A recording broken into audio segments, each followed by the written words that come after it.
Hey, everybody, welcome back. Today, I want to talk a little bit about the World Cup. And for me, I have just been overjoyed watching the matches over the last several weeks, but more importantly, seeing the people from all over the world coming to the United States and Mexico and seeing the best of what we have to offer. In a time when we all seem to be looking for what divides us, it's been great to see sport bring everybody together and see the great stories of individuals and groups of people finding a place in the U.S. and seeing different populations of Americans adopt and welcome people from all over the world. It's been really great. I've been really excited to watch it. One of the stories, though, that's emerged over the last week or so is of Folarin Balogun. He is a striker for the U.S. men's national team. And if you're not familiar with the story, Flo was given a red card and sent off in the second half of the U.S. match against Bosnia and Herzegovina. Well, typically, that a red card carries with it a one-game suspension. So he was due to miss the match, which is happening here in a couple hours against Belgium. Well, there's all kinds of politics and different things that are what I think taking away from the magic of what the World Cup has been over the last couple weeks. But that's not what I want to talk about. What I'd like to talk about is Flo's response to all of this. So to set the scene, again, playing, the U.S. men's national team playing the World Cup on its home soil, having perhaps its best run in a World Cup in at least decades, if not ever. So under the brightest lights that the sport has, well, Flo Balogun has been a star of the U.S. men's national team. He's been the leading scorer in the tournament for the U.S.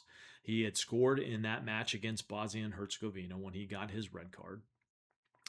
And the red card was fairly controversial. He was not initially carded after the foul, but after a video review of what happened, he was given a red card and sent off. Well, a lot of different perspectives on how that was conducted, whether it should have been reviewed, whether the review should have been done in slow motion or in real time. Regardless, Flo got the red card and he was given the mandatory one-game suspension. Immediately, fans, his manager, his teammates called it a harsh penalty. There was a lot of angst about the decision in social media and on news broadcasts and what have you. And it kind of hung over what was a really nice win for the U.S. men's national team last week. Now, what I want to talk about, though, is Flo's response. In the moment, he didn't storm the referee. He didn't rant to the press. He didn't take to social media and criticize the decision or his punishment. He didn't play himself as a victim. He didn't say how he was robbed, or he didn't push blame on anybody else. Here's what Flo did.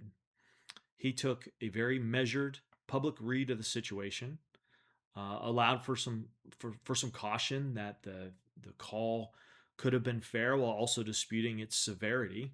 He maintained his position, but respected the decision that was made. He kept his composure, and he pointed himself at the next match for his team and the next available match for himself. He had grievances available. As many athletes and coaches do, he could have taken publicly to the unfairness of what was happening to him, and he definitely would have had a spot for sympathy in the public eye, but he didn't do that. What he did was he looked at the two choices he had in front of him. He had the two things to consider, the ruling and his response. What control did he have over the ruling? Zero. None. He had no control over that ruling. What he had absolute control over, however, was his response. And a lot of people pour everything into the ruling, the thing that they can't touch, that they can't affect. And all that does is create more negativity. It brings negative light to his team. It distracts from what the team is trying to do.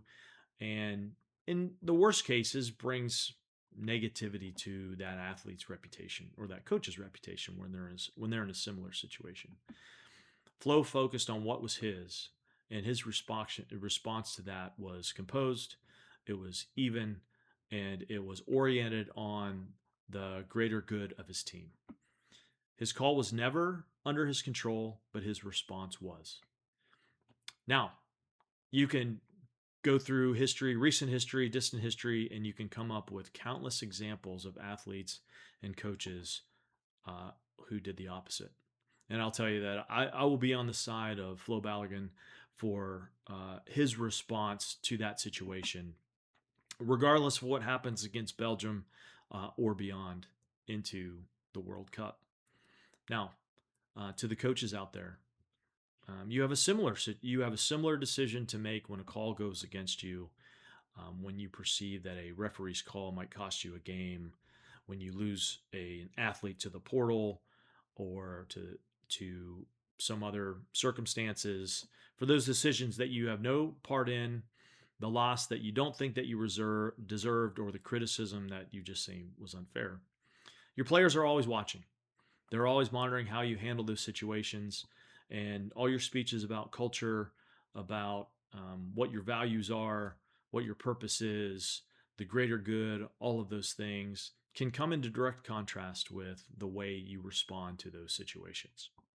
So that's where teams learn about accountability. Real accountability doesn't mean it means owning your actions. It means owning your part, moving forward and trying to make the best sometimes of a bad situation, rather than hunting for someone or something to blame.